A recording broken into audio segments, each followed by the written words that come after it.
안녕하세요, 가치아입니다. 7월 4일 목요일 국내 시장이 마감되었습니다. 일단 코스피는 어제도 시장이 좋았었는데 오늘도 굉장히 좋은 흐름이 나왔습니다. 장 초반에 갭 상승으로 출발했었지만 그대로 오후장에 꺼지지 않고 동시효과에 다시 한번 크게 상승하면서 종가가 최고가에서 마무리되었고 코스피는 1% 이상의 급등이 나왔습니다. 그리고 코스닥도 0.5%의 상승과 함께 이 정도면 괜찮은 흐름이었죠. 그리고 코스피 상위 종목들을 볼게요. 오늘 가장 눈에 띄었던 것은 반도체 관련주, 삼성전자하고 SK하이닉스의 반대되는 움직임이 나왔습니다.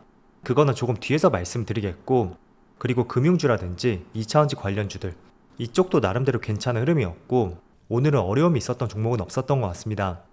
그리고 코스닥도 마찬가지로 크게 급락한 종목은 없었고요. 전체적으로 시장이 무난했던 것 같습니다. 그리고 코스피 수급을 살펴보겠습니다. 오늘은 기관과 외국인의 많은 순매수가 들어왔고 특히 기관 쪽에서 금융투자를 중심으로 많은 순매수가 들어왔습니다. 그리고 최근의 수급 변화를 보더라도 점점 기관의 물량이 확대가 되는 것을 알 수가 있습니다. 그래서 이게 내일도 이어지는지 한번 같이 살펴보시고요. 그리고 반대로 코스닥은 큰 수급 변화 없이 오늘은 다소 조용했던 것 같습니다. 그리고 삼성전자, 오늘은 기관과 외국인의 많은 순매수가 들어왔습니다. 일반적으로 외국인 쪽에서 항상 적극성을 나타냈던 종목이었다면 오늘은 기관 쪽에서도 금융투자라든지 연기금 쪽에서 굉장히 많은 순매수가 들어왔습니다. 그래서 오랜만에 두 주체 모두 많은 순매수가 들어왔고, 반대로 하이닉스, 이 종목은 유일하게 외국인 쪽에서 굉장히 많은 순매도가 나왔습니다. 그리고 금융주 한번 살펴볼게요. 우선 신한지주하고 KB금융, 최근에 기관 쪽에서 계속 매수세가 들어오고 있죠.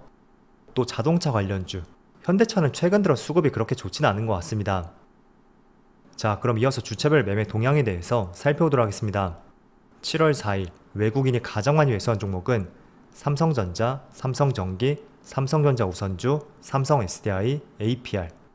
삼성전자를 독보적으로 많이 매수했고, 또 기관도 삼성전자, SK하이닉스, 삼성생명, 신한지주, 삼성증권. 오늘은 삼성 관련주들이 굉장히 많네요. 이어서 해외 증시를 보겠습니다. 제가 어제는 영상을 올리지 못했었잖아요. 그래서 그 전날과 어제의 시장 흐름을 보면 나스닥이 또 이틀 연속으로 상승이 나오면서 종가상으로 이틀 동안에 또 신고가를 경신했습니다. 어제는 무려 0.8%의 상승이 나왔고 이 추세라면 머지않아서 2만 포인트까지도 한번 도전을 해볼 수 있을 것 같아요. 그리고 S&P 500 마찬가지로 0.5%의 상승과 함께 여기도 또 한 번의 신고가를 경신했습니다. 그리고 다우지수는 전날과 큰 변화는 없었네요. 그리고 반도체 지수는 1.9% 급등이 나오면서 최근에 낙폭을 조금은 만회하는 모습이 나왔고요. 그리고 아시아 증시를 보면 니케이도 0.7%, 그리고 대만 증시도 1%의 급등이 나오면서 마찬가지로 장중에 신고가를 경신했습니다. 그리고 중국 증시는 오늘도 반대로 움직이고 있죠. 우선 몇 가지 이슈를 살펴보기 전에 내일은 삼성전자의 잠정 실적 발표가 있다고 말씀드렸습니다. 일단 여기서 주목을 해볼 수 있는 것은 잠정이기 때문에 사업보험별 실적은 나오지 않을 거예요. 그렇지만 저번 분기보다 얼마나 상승했는지 또는 작년 동기 대비 얼마나 실적이 증가했는지 이런 증가폭이라든지 시장 전망치를 얼마나 웃도는지 이런 부분에 조금 더 포커스를 맞춰보시면 좋을 것 같습니다. 어쨌든 내일은 삼성전자의 잠정 실적 발표가 있고 오늘 아침에는 이런 기사가 한 가지 나왔습니다. 그동안 삼성전자에서 우리가 기대를 하고 있는 부분은 엔비디아로 향하는 HBM 퀄 테스트 통과, 그 부분을 정말로 많이 기대를 했을 거예요. 그런데 오늘 아침에 한 언론사에서 엔비디아의 퀄 테스트를 통과했다는 기사가 나왔었고 그 때문에 삼성전자의 주가가 강하게 상승을 했습니다. 그런데 삼성전자 측에서 이런 내용은 사실이 아니다 라고 바로 반박을 했었죠. 그래서 잘 나가던 주가가 한 차례 꺾였었고 반대로 하이닉스는 급락하던 주가가 조금만 반등하는 이런 패턴이 나왔습니다. 그런데 오후장이 되니까 다시 한번 삼성전자에서 사실이 아니라는 보도가 있었음에도 불구하고 다시 한번 강한 반등이 나오고 있고 반대로 하이닉스라든지 그동안의 일부 HBM 관련주들 대체적으로 약세 흐름이 나오고 있습니다. 지금 삼성전자의 차트를 보면 지금 2.9%의 반등이 나오고 있고 반대로 하이닉스는 사실무근 기사가 나왔을 때 그때 한 차례 반등이 나왔지만 다시 또 오후장에 주가가 빠지고 있죠. 그리고 한미반도체도 마찬가지로 지금 5%의 급락이 나오고 있어요. 또 이수페타시스도 마찬가지로 2.4%의 급락이 나오고 있습니다. 자, 이런 종목들은 악재가 있는 것은 분명히 아닙니다. 다만 제가 그동안 경계를 했었던 부분, 그동안의 엔비디아 HBM 관련주로서 수개월 동안의 주가에 계속된 상승이 나왔던 대표적인 종목이었습니다. 자, 그런데 삼성전자는 조금은 반대로 다소 엔비디아 관련주로 포함이 되지 못하면서 전세계 반도체 관련주가 호황을 보일 때 굉장히 답답한 움직임이 나왔었거든요. 그렇지만 제가 말씀드린 것은 엔비디아의 퀄 테스트를 통과한다는 것, 시간의 문제이지 분명히 통과할 것이고, 그때는 그동안 강세를 보였었던 하이닉스라든지 몇몇 HBM 관련주들 다소 수급이 빠져나갈 가능성이 있다고 말씀드렸습니다. 그래서 그런 현상이 지금 나타나고 있는 것 같고요. 비록 퀄 테스트 통과 소식이 사실이 아니었다고 해도 시장은 이번 달 실적 발표에 따른 HBM 퀄 테스트 통과 소식, 이런 내용들이 머지않아 나오지 않을까 라는 기대감을 갖고 있는 것 같습니다. 자, 그래서 내일은 실적 발표가 있고 또 직전 고점이 86,000원이에요. 이 고점을 또 강하게 돌파하지 못한다면 항상 쌍봉에서 매물이 나올 가능성이 있으니까 지금은 실적 발표 기대감도 있고, 또 사실이 아니었다고 해도 3분기에는 엔비디아의 퀄 테스트 통과 소식까지 이런 부분을 충분히 기대를 해볼 수가 있습니다. 그래서 머지않아 돌파할 수 있는지 이런 부분은 계속 챙겨보시고요. 또 만약에 정말로 퀄 테스트 통과 소식이 나온다면 지금 하이닉스의 주가 흐름을 보시는 것처럼 일정 부분 기간 조정이 들어올 가능성은 충분히 높습니다. 물론 그게 추세를 바꿀 수 있는 그런 이슈는 되지 못하겠지만 꽤나 큰 수급이 빠져나갈 가능성도 있고, 그런 부분은 3분기에 한번 조심을 해보시면 좋을 것 같아요. 자, 그리고 제가 어제 영상을 올리지 못했을 때 어제하고 오늘 테슬라의 주가에 큰 급등이 나왔습니다. 일단은 급등이 나왔던 이유 중에 하나는 테슬라의 지난 2분기 인도량이 발표가 되었는데 지난해 동기보다는 4.8%가 감소했습니다. 자, 그런데 월가의 예상치였죠. 43만 8천 대. 그거를 살짝 넘겼었고, 또 올해 1분기 인도량에 비해서는 무려 14.8%나 증가세를 보여주었습니다. 그래서 지금 시장에서 바닥에 대한 기대감이 있는 것 같고요.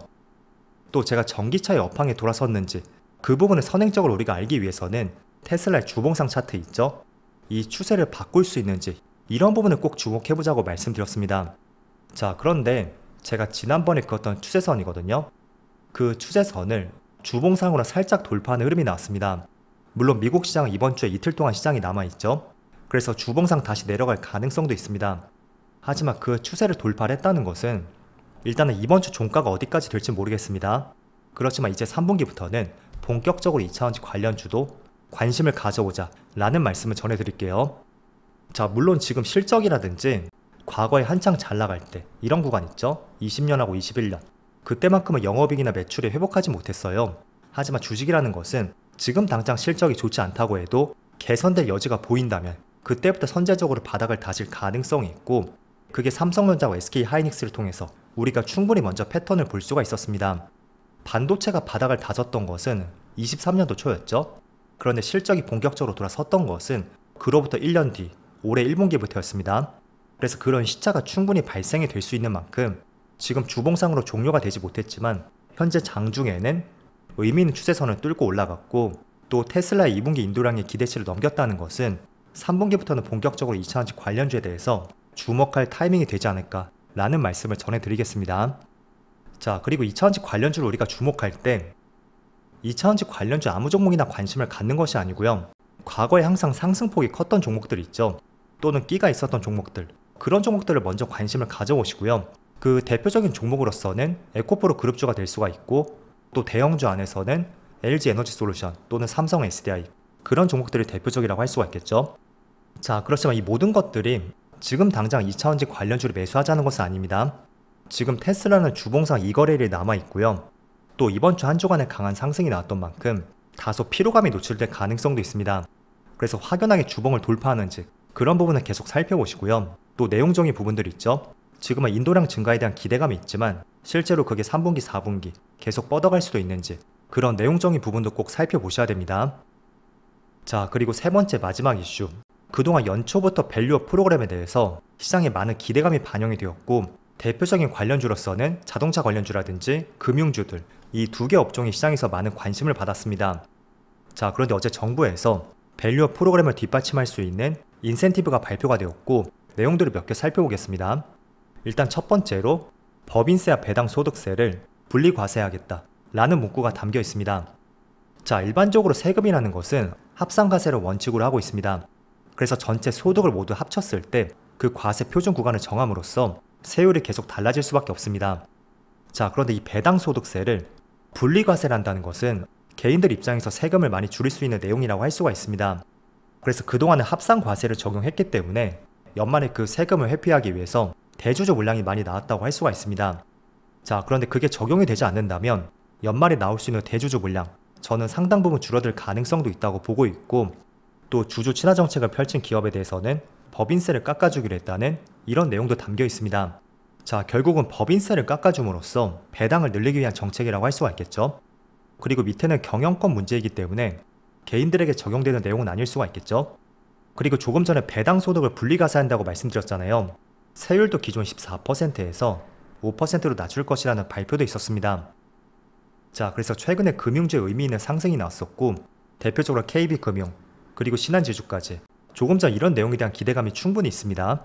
그래서 주봉상 모두 신고가를 경신한 만큼 앞으로의 주가 흐름도 계속 살펴보자고 말씀을 드리겠습니다. 자, 그럼 내일 아침에 삼성전자의 잠정 실적 발표를 살펴보시고요. 또 내일 국내 시장도 좋은 흐름이 나올 수 있기를 같이 한번 기대해보자고 말씀드리겠습니다. 그럼 편안한 저녁 되시고요. 저는 내일 영상에서 다시 찾아뵙도록 하겠습니다. 모두 즐거운 저녁 되세요. 감사합니다.